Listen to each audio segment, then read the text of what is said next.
bonsoir tout le monde. C'est un plaisir pour moi de prendre la parole dans cette activité.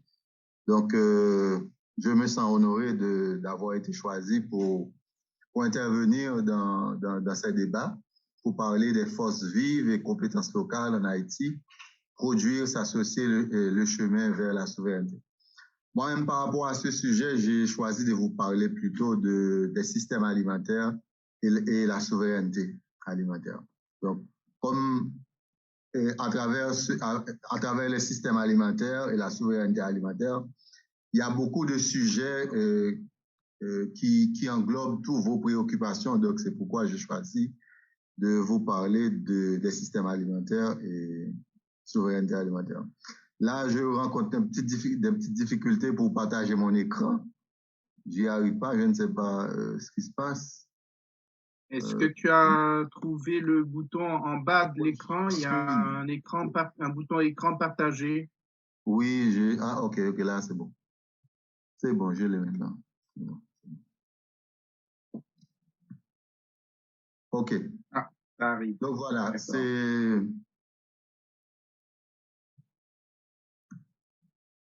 Donc moi-même, je vais plutôt vous parler des systèmes alimentaires et la souveraineté alimentaire. Donc d'abord, qu'est-ce que c'est un système alimentaire? Un système alimentaire inclut toutes les étapes par lesquelles passent nos aliments. Donc on peut dire de la fourche à la fourchette, de la ferme à la table. Donc ça englobe toutes les étapes, à savoir la production, la transformation, l'emballage, la distribution, la vente au détail. Donc ça englobe tout quand on parle de système alimentaire. Donc un système alimentaire, c'est pas quelque chose qui date d'aujourd'hui, ça a toujours existé. Donc c'est pourquoi dans une même zone, on a plusieurs systèmes qui coexistent. On a un système mondialisé parce que vous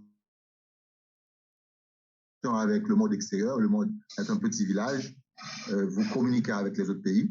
Donc, il y a un système global mondialisé à l'échelle du pays, à l'échelle d'un pays, et même à l'échelle d'un département. Donc, ce schéma que vous voyez là résume le système alimentaire. Vous voyez que le système alimentaire, ça a des étapes centrales, OK? Des étapes centrales. Mais ces étapes-là intèrent d'autres étapes. Et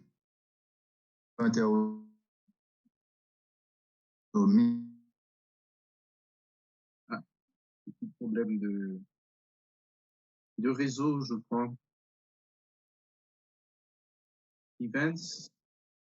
Façon à ce que le système alimentaire soit favorable à la santé et au bien-être de la personne. De même aussi, si on n'agit pas bien, le système alimentaire peut donner l'effet inverse. Au lieu de travailler pour le bien-être de la santé de la personne, ce système alimentaire peut être défavorable à la santé de la personne. Maintenant, il faut les systèmes alimentaires sont indispensables pour résoudre, pour répondre aux problèmes d'insécurité alimentaire, de la malnutrition, aux problèmes de santé liés à l'alimentation. Donc, dans de nombreux pays, dans des communautés des ménages, on trouve à la fois des gens qui sont sous-alimentés, des gens qui sont en surpoids, des gens qui sont en excès. Donc, c'est une vérité. Ça peut arriver. Il y a des gens qui sont en surpoids et d'autres qui sont en dénutrition. Donc, les problèmes et leurs causes, on peut dire qu'ils sont assez complexes et évoluent très rapidement. Donc, les nouveaux défis posés par le changement démographique, le changement climatique, la mondialisation et aussi cette pandémie, ça rend encore plus compliqué, plus complexe la situation. Maintenant, qui peut influencer les systèmes alimentaires? Bon, avec l'adoption en 2015 de l'agenda, donc on s'est fixé des objectifs. Au prime abord, il y avait les objectifs du millénaire. On s'est rendu compte que ça n'a pas donné les résultats escomptés. Maintenant, on a adopté en 2015 l'agenda 2030, objectifs durables, parmi lesquels on a l'objectif d'éliminer la faim, d'assurer la sécurité alimentaire, d'améliorer, promouvoir la il a montré les Monsieur Félizère. Et agricole sur les résultats en matière de cité, en matière de... Et c'est une façon de dire aussi que les aliments, on ne doit pas traiter les aliments. OK? L'aliment, c'est un peu plus spécial, on ne doit pas le considérer. Oui? Votre connexion, est-ce que vous pouvez retirer la caméra? Je pourrais aussi demander à tous ceux qui ne parlent pas de couper leur micro parce que peut-être que ça peut interférer. Bon, je vais m'approcher un peu plus. Je vais m'approcher un peu plus de la source. Oui, que les autres coupent leur micro aussi. Que les autres coupent leur micro aussi, ça facilitera. Merci. Oui. Donc, je disais que avec l'adoption... Ça prend beaucoup de data. Coupez votre caméra, laissez votre projection. OK, d'accord.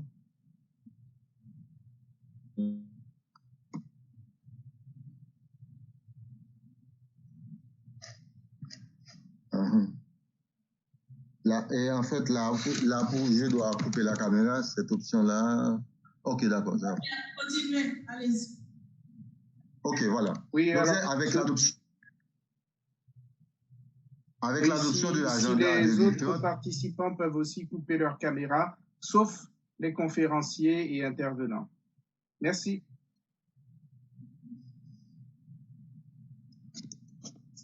Je disais avec l'adoption et notamment l'adoption des objectifs durables, donc on a décidé d'éliminer la faim, d'assurer la sécurité alimentaire, d'améliorer la nutrition et de promouvoir l'agriculture. Donc, de ce fait, il a été décidé de recentrer les systèmes alimentaires et agricoles sur les résultats en matière de santé et nutrition.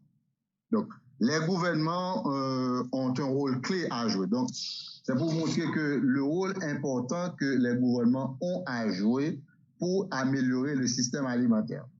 Donc, on a vu avec les intervenants que beaucoup d'aliments que les Haïtiens consomment, ça provient de l'extérieur, c'est importé. Donc, le gouvernement a un rôle très important à jouer pour améliorer le système alimentaire.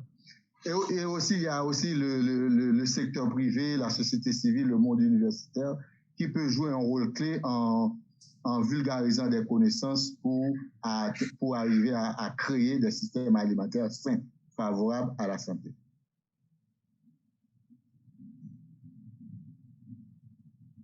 Maintenant, si nous voulons déboucher sur si nous voulons avoir une saine alimentation, donc il est indispensable, ou du moins nous ne pouvons pas parler de saine alimentation si nous ne maîtrisons pas ce que nous avons dans notre assiette.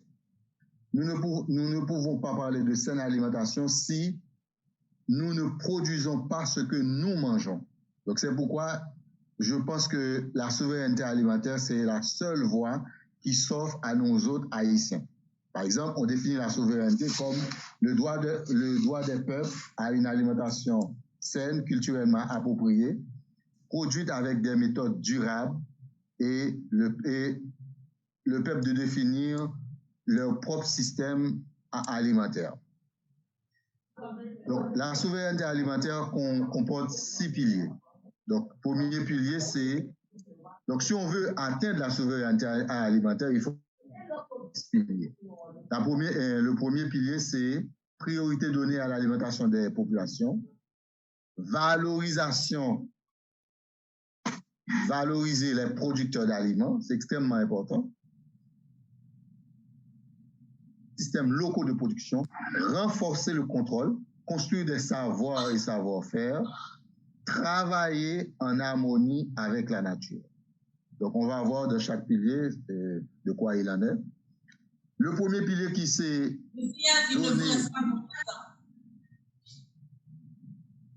Allô? J'ai dit qu'il ne vous reste pas beaucoup de temps. Ah, ok, d'accord, je me dépêche. Donc, priorité donnée à l'alimentation des populations, donc c'est que la souveraineté place au centre des politiques le droit des peuples à une alimentation suffisante, respectueuse des cultures. Donc, chaque personne mange en fonction de sa culture. elle rejette l'assertion selon laquelle l'alimentation est un produit comme un autre. Donc, par exemple, dans les autres produits, on peut même faire des contrefaits. On peut avoir des produits qu'on imite, mais on ne peut pas faire ça pour l'alimentation. On ne peut pas traiter l'alimentation comme les autres produits. Valoriser les producteurs. Bon, moi-même, je pense qu'en Haïti, les producteurs ne sont pas vraiment valorisés. Donc, c'est pourquoi, avec l'adoption de la souveraineté alimentaire, donc, les producteurs seront mieux vus dans la société. Donc, valoriser et soutenir les pratiques et qui respectent les droits des femmes et des hommes qui produisent, qui travaillent la terre. C'est extrêmement important. Parce que quand vous regardez le paysan haïtien, donc l'image qui vous vient en tête, c'est quelqu'un qui porte des vêtements déchirés, qui se fait piquer par des fourmis, donc qui travaille sous le soleil. Donc, ça ne donne pas vraiment une bonne image. L'établissement des systèmes locaux de production, donc la souveraineté alimentaire, rapproche les producteurs et les consommateurs et les place au centre du processus de décision et des questions alimentaires. Et le renforcement du contrôle local. Donc, par exemple, en Haïti, nous n'avons pas vraiment un système de contrôle. Tous les produits, par exemple, de la République dominicaine, rentrent sans contrôle. OK? Actuellement, là, il y a des produits que l'on retrouve sur le marché haïtien qui sont uniquement autorisés à être commercialisés en Haïti. Et ça, c'est une absurdité. C'est comme si nous autres, nous sommes une population un peu spéciale, nous pouvons tout consommer. Et la construction des savoirs et savoir-faire. Bon, et les gens que l'on retrouve en Haïti qui pratiquent l'agriculture, c'est des gens qui travaillent par routine, c'est pas des gens qui ont été à l'école pour savoir comment cultiver la terre, mais ils ont appris de la façon dont leurs proches, leurs parents ont pratiqué l'agriculture. Donc, ils ne sont pas vraiment formés pour travailler la terre, pour savoir comment contourner les contraintes et comment combiner sol et climat pour avoir une production agricole. Travail avec la nature. Donc, la souveraineté alimentaire prône une agriculture qui est respectueuse de l'environnement. Donc, dans la souveraineté alimentaire, on considère que la nature, c'est une bibliothèque, chaque espèce, c'est un livre. Au lieu qu'on détruit le livre, qu'on détruit la nature, on doit s'inspirer de la nature, on doit apprendre d'elle pour savoir comment mieux l'exploiter. Donc, c'est la souveraineté alimentaire prône une agriculture respectueuse de l'environnement. Maintenant, comme on m'a annoncé que j'ai pas beaucoup de temps, alors j'ai allé un peu plus vite. Alors, je partage avec vous quelques conseils pour adopter une saine alimentation. Bon, une saine alimentation implique une alimentation équilibrée, une alimentation qui répond à la fois en termes de quantité, qualité et variété. Il faut aussi réduire sa consommation de graisse, donc privilégier la consommation de produits de graisse d'origine végétale, réduire la consommation de viande. Quand on sait que pour produire 1 kilo de viande, il va falloir utiliser beaucoup plus d'eau et ça aussi va générer beaucoup plus de gaz à effet de serre qui a un impact négatif sur l'environnement. Et aussi réduire la consommation de sel, de sucre et éviter les cubes.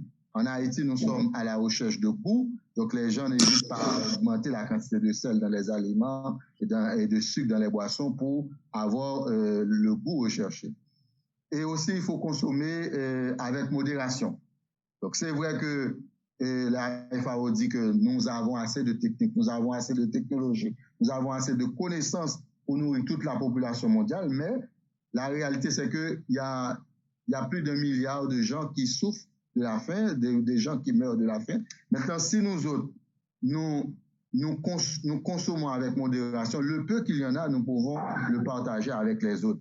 Donc, il y a aussi une question de réduction de pertes alimentaires. Donc, dans un petit village, dans un quartier, il y a des gens il peut y avoir des gens qui ne mangent pas et d'autres qui jettent la nourriture dans les poubelles. Donc, c'est extrêmement important de réduire les pertes alimentaires. Et aussi de consommer frais. Donc, Il y a des nutriments, une fois que l'on consomme cuit, ces nutriments-là sont détériorés. Donc, c'est pourquoi il est recommandé de consommer les fruits et légumes qu'on consomme d'habitude frais. Et consommer davantage de fruits et légumes, au moins 5 portions. Donc, beaucoup de recherches ont montré que la consommation de fruits et légumes, au moins 5 portions par jour, ça permet de vivre longtemps et en bonne santé. Donc, dans nos plats, il faut chercher à la fois le plaisir, la santé, et pas consommer uniquement pour le goût, mais il faut consommer à la fois pour améliorer sa santé et pour le plaisir aussi. Donc voilà, je termine là. Je vous dis merci pour votre écoute.